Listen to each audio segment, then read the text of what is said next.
Harbor Freight wrenches, are they any good? Depends. If you're going to use them every day, I suppose you better get yourself a nice rigid.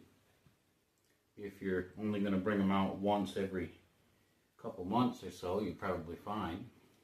This 36-inch steel was about 22 bucks. This was 46 after coupon. This was $15 after coupon. Are they rigid? No, they're not. Will they get the job done? Probably. Will they get the job done every day? Maybe not.